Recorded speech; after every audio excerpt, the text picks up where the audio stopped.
Aiuê, Mwangolê, Mwangola. Bem-vindos a mais uma edição do programa Fala Mwangolê. Hoje o programa especial, especialíssimo Mwangolê TV, pela segunda vez na nossa terra natal. E não podíamos estar melhor acompanhados hoje com, eu digo, como é que eu chamaria este senhor? Um dos pais do ativismo contemporâneo, Casimiro Carbono, é o rapaz, o homem que nos deu o prazer de ter aqui esta conversa. A malta preparou várias entrevistas e das nossas prioridades, uma delas era com Carbono. Carbono, mano, obrigado, mano, por essa oportunidade. Como é que estás? Eu vou indo, meu, Yeah. na medida do possível que se consegue nesse país, Yeah.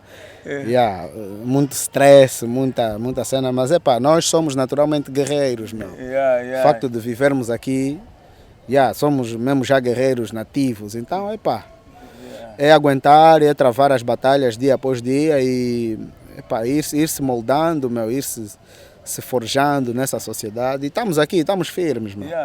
Mano, uma das cenas que nos deu mais prazer neste encontro contigo é que, por coincidência, estamos próximos uns dos outros. Não foi difícil porque a malta está aqui a fazer um trabalho e que tudo está a ser difícil. É o trânsito, é o pessoal que marca uma hora, a malta vai nesta hora, não encontramos contigo, foi tudo fácil. Mas indo direito naquilo que nos faz conversar contigo, tu és uma das figuras mais faladas daquilo que se pode dizer, ou pode-se chamar ativismo cá em Angola. És um dos pioneiros. Depois do 27 de maio, quase que não se fez sentir o ativismo aqui em Angola. Carbono, mas para ver-se que nos últimos anos tu optaste por uma outra forma de fazer ativismo. Não sei se eu estou certo, mas isso é verdade. Quando digo uma outra forma, não se vê o Carbono muito como se viu antes, nas ruas, nas manifestações. Diz lá algo, o que é que se passa? É verdade isso ou é simplesmente uma impressão?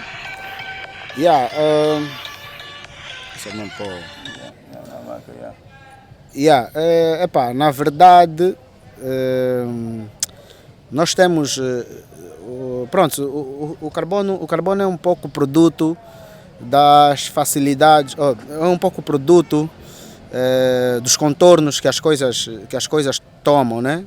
Ou seja, o que quer dizer é que o carbono é flexível, é um bocado flexível às circunstâncias e um pouco flexível às possibilidades que se há para fazer determinada forma de atuação. Eu vou me moldando ao longo desses tempos das formas, das mais diversas formas de fazer ativismo. Quando provavelmente o Vunge conheceu o carbono através do ativismo nas manifestações e na rua e não sei o quê. Mas o carbono vem de um movimento, né, que é o movimento hip-hop, onde dentro da minha crew, da crew em que eu pertenci, que era o circuito de corrente contínua, era um movimento formado por jovens fazedores da cultura hip-hop, né? Pronto, já tínhamos alguns atos que podemos considerar de ativismo. Nós, por exemplo, organizávamos shows de rap e nós sempre tivemos vinculado ao rap de intervenção social. Então, nós sempre tivemos esse vínculo com a intervenção social. De alguma forma, o nosso rap já sempre foi uma forma de despertar a sociedade, de criar consciências, uma consciência mais cívica dentro do nosso seio.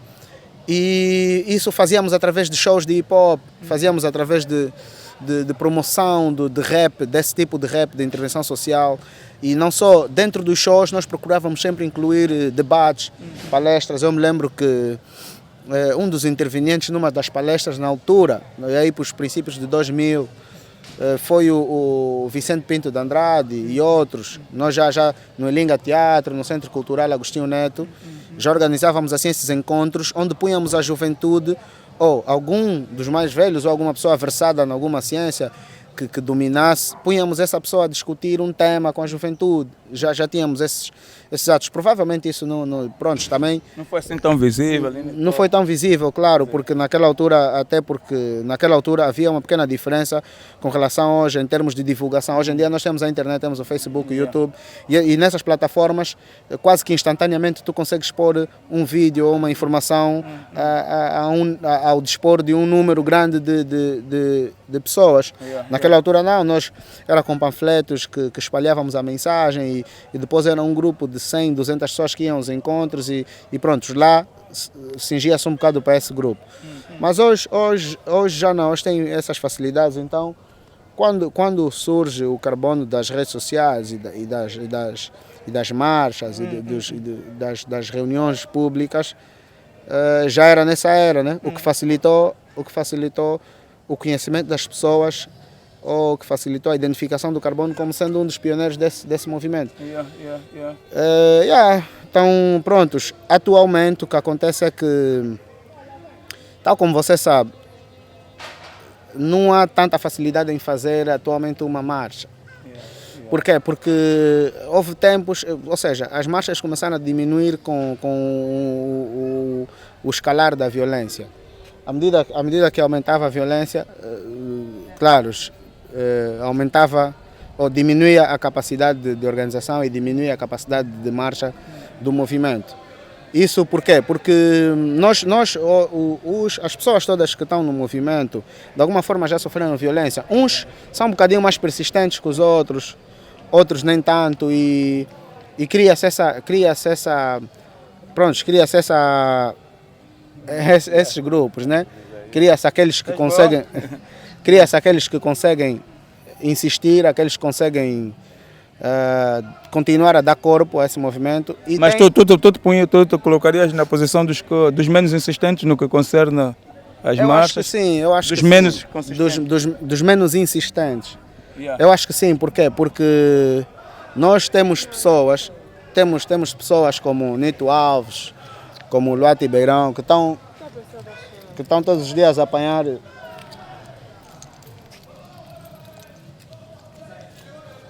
temos pessoas como Nito Alves, como Luati, como Mbanza, ou outros rapazes, estão sempre a apanhar paus e ferros, meu. E eu às vezes fico admirado com a coragem desses manos, porque eu sinceramente fiz um pequeno recuo, porque não estava tão preparado para esse escalar de violência por parte das autoridades. O que é mais grave é isso, é ser uma violência perpetrada pelos próprios agentes da ordem, aqueles que deveriam garantir a ordem, a segurança dos cidadãos, das pessoas que vão manifestar, são eles que partem para cima dessas pessoas com violência. É meio irônico, não devia ser nunca assim, e um dia possivelmente haverá justiça contra esses que fazem que partem para a violência contra pessoas desarmadas, contra pessoas inocentes, contra pessoas até inofensivas que vão simplesmente com as suas vozes, com os seus cartazes para uma marcha. Então eu acho que prontos, não vamos estar aqui a procurar meio termos ou a procurar palavras bonitas. Eu acho que eu tenho um bocado... Os bradas estão ali hoje a persistir, são um bocadinho mais insistentes que eu. Não sei se é questão de coragem ou não, mas acho que são muito mais insistentes do que eu. Porque a dada altura deixei de acreditar que devia continuar mesmo com essa violência. Eu preferi fazer um pequeno recuo, continuo na luta, continuo com as minhas convicções, mas vou tentando fazer isso um bocadinho dessa forma, não sei se vou dizer também mais covarde, que é nas redes sociais, mas estou menos na rua. Tive agora numa que as senhoras levantaram-se contra a lei que foi aprovada, que estava a ser aprovada sobre o aborto. Eu era de acordo em parte com as reivindicações delas, mas sou mais de acordo pela discussão do que propriamente com o sim ou com o não.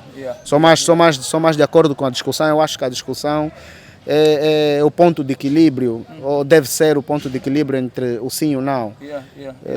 A discussão é que deve levar depois às conclusões finais, não deve ser simplesmente a vontade de um grupo pequeno e dizer não, deve ser sim ou deve ser não. Eu acho que isso é um tema bastante transversal que deve até incluir aquelas pessoas menos esclarecidas, aquelas pessoas que não têm acesso à televisão, aos órgãos de comunicação ou à internet. Então, deve-se criar maneiras de incluir todos no debate e, com o apoio de todos, com a opinião de todos, chegar-se a uma conclusão que seja a mais abrangente possível. Eu acho que nunca vai satisfazer a todos, mas que seja a mais abrangente possível. Carbono, uma das cenas que a mim, principalmente, né, em particular, bem digo, que quando eu conheci o Carbono, quer dizer, pelas redes sociais, foi uma cena que me marcou muito. Eu vi imagens tuas do sofrimento que tu passaste naquela altura em que vocês tiveram a audácia de sair às ruas, manifestar. No princípio das manifestações, do período de manifestações, houve uma altura em que passou um vídeo teu. Nós depois vamos passar o vídeo aqui no decorrer desta entrevista, em que parece que atiraram-te com qualquer líquido na cara. E nós, à distância, tocou-nos muito, sentimos muito aquele momento, mas vimos também que, e agora tu a dizeres que optaste por talvez não seguir embrulhado ou mergulhado nesta violência toda. Carbono, como é que foi o princípio desse processo, como é que foi o princípio deste processo de reivindicações através das manifestações? E acredito que foi muito difícil. Como é que foi em termos de perseguição, em termos da violência em si, como é que... Olha, sim, isso, pronto, fazendo um flashback rápido de tudo, também há um ponto aqui a considerar que eu não falei há pouco tempo. O Carbono antigamente, nessa altura, em 2011, 2010, 2011, o Carbono era só o Carbono, né? E hoje o Carbono tem uma família, tem uma esposa, tem filhos, e isso pesa um bocado na maneira como vamos lidar com essas situações. Não quer dizer que isso é recuo, não quer dizer que nada, mas quer dizer que pondera-se um bocadinho mais ao se ter determinadas atitudes. Eu já sofri vários tipos de pressões desde 2011, desde que começou esse movimento. Já sofri vários tipos de pressões e não cedia a muitas. Não vou dizer que não cedia a todas, porque o facto de ter uma esposa ou filhos é uma maneira de ceder a um tipo de pressão, ou a um tipo de mudar um bocadinho o modus operandi, e é o que se vê. Mas quando o movimento começa, né, porque o Carbono era daqueles que já reivindicava, na altura não estava nas redes sociais, eu entrei para o Facebook, acho que em 2010, e já tive noutras redes sociais, tipo MSN, tipo i5 e não sei o quê, mas não eram redes sociais que dessem essa abertura, que criassem esse, ou seja, criassem esse espaço para o debate público, essa exposição. Então era mais para namoricos e não sei o quê, para ver miúda e tal. Então isso aí foi uma etapa, mas depois surge o Facebook. E o primeiro contato com o Facebook tive em 2010. Eu não sei quando é que o Facebook foi fundado, acho que foi em 2008 ou 2009. Acredito entre 2008 e 2009, talvez finais de 2007. Mas, Carbono, voltando à pergunta, estou a dizer o quanto foi difícil para vocês. Porque foi uma cena que espantou, deixou as pessoas todas surpreendidas, a vossa coragem, naquela altura, em 2011, né, acredito. Mas também, quer dizer, surpreendeu a todo mundo, mas ao mesmo tempo houve uma carga policial, sei lá, excessivo sobre vocês. E às vezes o que nos torna difícil é entender como é que vocês conseguiram resistir, pelo menos aquela fase que eu acredito que foi a fase mais difícil. Em primeiro lugar é porque vocês estavam a quebrar um sistema de aceitar tudo, mas depois também é a população contra vocês, quer dizer, um montão de situações. Só para dizer mais ou menos como é que foi o princípio. É assim, o princípio desse movimento foi das coisas mais difíceis em que eu já tive envolvido, né? Foi dos processos mais complexos que eu já estive. Por quê? Porque, primeiro, é que era uma coisa completamente nova para a sociedade angolana e para muitos de nós. Eu nunca tinha ido a uma manifestação. Alguns manos, como alguns que viveram na Europa e não sei o quê, já tiveram em marchas lá na Europa, que é completamente diferente. Lá a polícia respeita... Lá a polícia respeita os manifestantes, lá a polícia trata com dignidade aqueles que vão reivindicar a rua.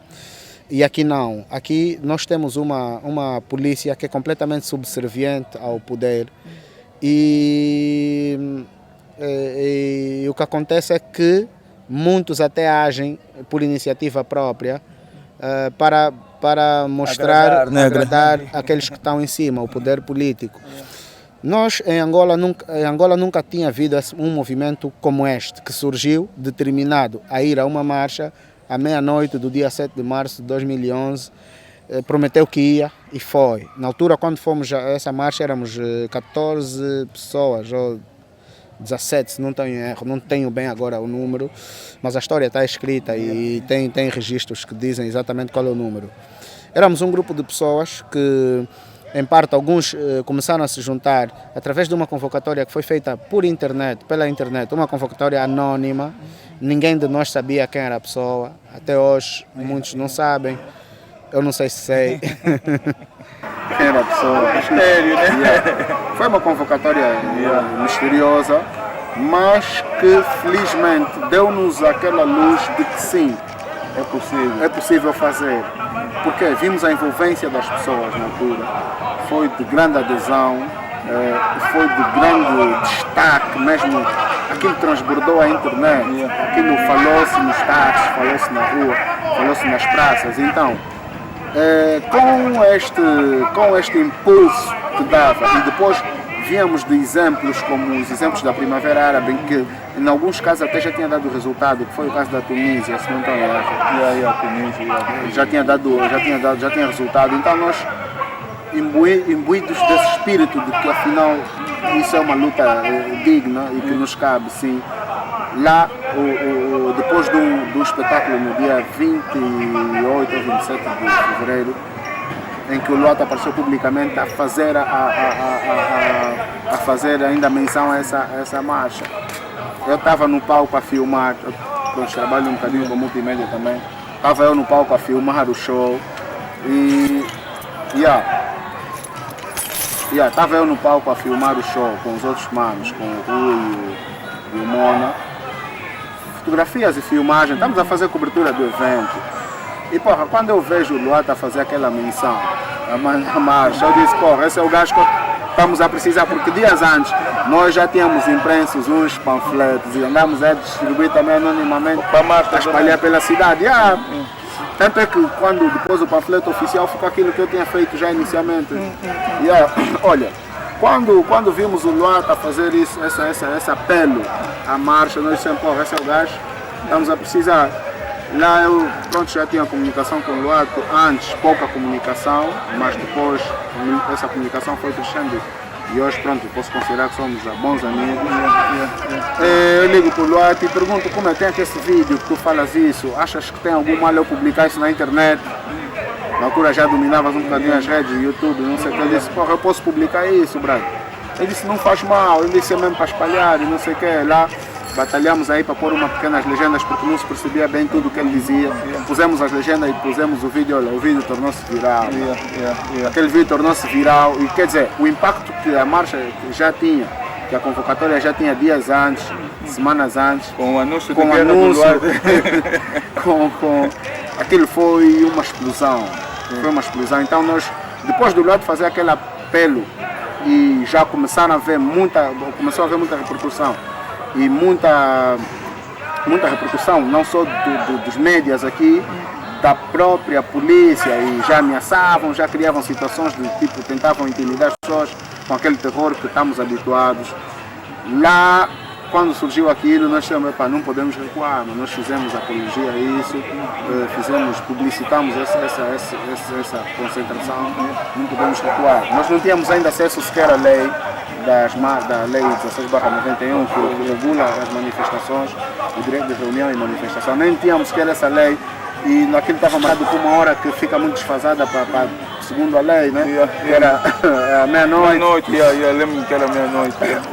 Mano, lá começamos, fomos à meia-noite, já encontramos aquilo cheio de polícias e tal. Epá, vamos Mas ainda avançar. assim vocês chegaram a fazer a manifestação, ainda assim. Pronto, aquilo acabou depois sendo uma manifestação, mesmo que não conforme o padrão comum, habitual, aquilo acabou sendo uma manifestação, por quê? Porque fomos por largo, houve uma troca de palavras entre nós e a polícia prendeu-nos de imediato, então logo houve essa troca de palavras. Dias depois a polícia mente na rádio. E nós, seria das maiores conquistas que eu presenciasse enquanto vivo, é que esse regime se alternasse. Nós precisamos de algo diferente. Vou fazer 35 anos e toda a minha vida vivi nessas condições. Eu não quero que seja a mesma situação para os meus filhos, não quero que seja assim. O que o nome Luvalo de Carvalho te diz? Essa é a primeira. Essa é a primeira, depois tem um outro nome. É assim, vamos lá ver o que o Luvalo me diz. Eu vejo o Luvalo como alguém que está se a esforçar para ter um espaço ali nas elites políticas em Angola, mas que se presta um papel extremamente ridículo para aquilo que ele eventualmente representa. Ele é um professor. Eu acho que um professor deve ter um bocadinho mais de cuidado com o papel que ele desempenha na sociedade. Então, para mim, o Luvalo é muito ridículo. Não acho que ele deva continuar a agir dessa forma. Não acho que ele deve continuar assim, a não ser que ele queira sempre nos brindar com uma comédia, porque isso até, pelo menos a última vez, animou-me bastante. Apareceu publicamente na televisão pública de Angola dizer que eu estava exilado na Embaixada Americana. O outro parvo é o Belarmino Vandune. A partir desse momento, acho que o Luvalo deve ao Carbono um pedido de desculpa pública. Enquanto ele não fizer isso, eu todos os dias que tiver a oportunidade vou ridicularizar a imagem desse idiota. O Luvalo para mim é um idiota, só mesmo. Eu vivo num país que está independente há 42 anos e tem 15 anos de paz e falta energia como falta. Desculpa, o senhor João Batista Borges não é uma pessoa competente para estar aí. Eu acho que o senhor João Batista Borges deve pedidos de desculpa ao povo angolano e deve demitir-se das funções de ministro de energia, porque falta água e falta luz. Então, se falta isso, ele não está a fazer o seu papel, então não devia estar aí.